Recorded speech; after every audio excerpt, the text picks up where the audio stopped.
उनको बधाई देता हूँ, अभिनंदन करता हूँ। महोदय, मैं अपना वक्तव्य इंद्र साहब के शेर से कहना चाहूंगा और विपक्ष वाले इसे शायद सुरेश जी इसे थोड़ा ध्यान से सुने और मैं उनको अर्पित करने जा रहा हूँ। जमीर बोलता है, एतबार बोलता है, मेरी जुबान से परवरदिगार बोलता है, कुछ और काम उसे याद ही नहीं शायद, मगर वो झूठ बहुत शानदार बोलता है।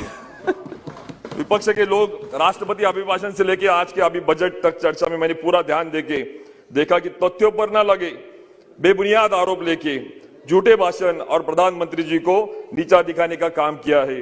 सभापति महोदय, ये नादान सोच और ये नकारात्मक विचारधारा का नतीजा क्या है? कांग्रेस पार्टी 400 से 40 पे आ गई है।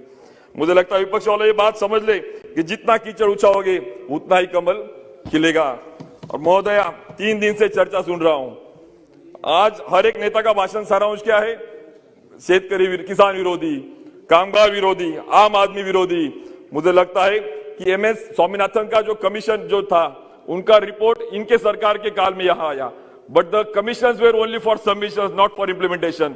कि जो मोदी जी की सरकार है कि जो कमीशन की रिकमेंडेशन जो है वो रिकमेंड हो रही है। मैम, 6 वर्षों से बीज से लेकर बाजार तक एक अच्छी तरीके से परिवर्तन का प्रयास हो रहा है।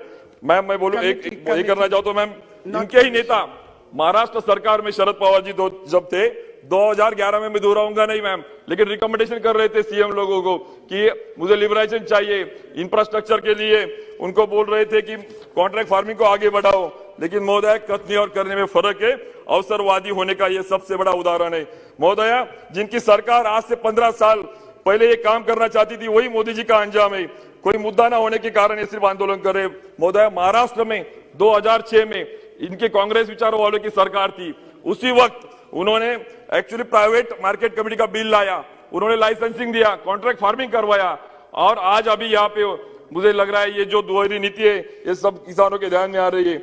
मुझे लगता है मैम कि आज 70 साल के बाद देश का नौजवान, ग्रामीण भाग से मैं आया हूं मैम, वो किसानों के बच्चे पहली बार अभी अगर कोई बिजनेस करने जाते हैं, उनको शेड हाउस हो, नेट हाउस हो, गोट्री हो, पोल्ट्री हो, या अभी बताया वैसे वर्टिकल एग्रीकल्चर हो, लेकिन कोई जिले स्तर पे कोई व्यवस्था नहीं है, ना ट्रेनिंग की व्यवस्था है, ना कुछ उनको खुद के पैरों पे खड़े रहने की व्यवस्था है।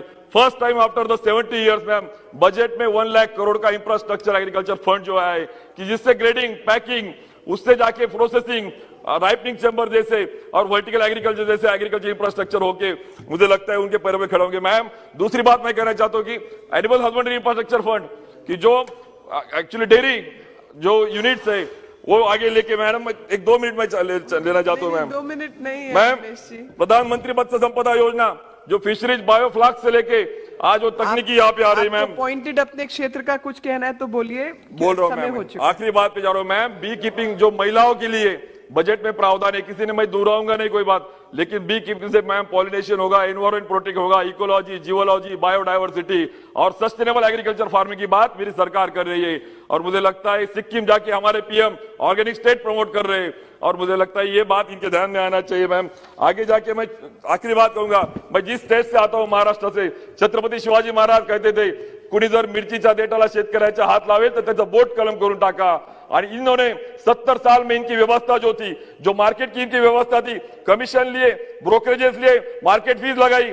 महाराष्ट्र में मैं विधायक था मैम, इसके पहले देवेंद्र जी ने 2016 में एग्रीकल्चर मार्केट कमेटी के से फ्रूट्स और वेजिटेबल को एक्सक्लूड किया और 7 साल हुए, not a single market committee बंद है, बल्कि किसान खुश है, जो व्यवस्था भी है और पर्याय व्यवस्था भी उनको खड़ी है। और आज मुझे लगता है, मैं गर्व से साथ कहना चाहता हूं मैम, इसी साथ मोदी जी जो कहना चाहते हैं कि किसान को एंटरप्रेन्योर बनाओ, किसान को इनोवेटर बनाओ, किसान को जॉब क्रिएटर बनाओ।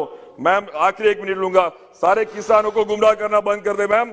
आखिरी इसमें आऊंगा मैम, जिससे कल गिरीश चंद्र जी, मैम कल हमारे कोई उमेश जी, समय हो गया, प्लीज। चलो मैम, मैं आखिरी ये करता हूं मैम, इस बजट में मैं रिक्वेस्ट 7-8 लोग बाकी हैं, प्लीज नहीं। गिरीश चंद्र जी।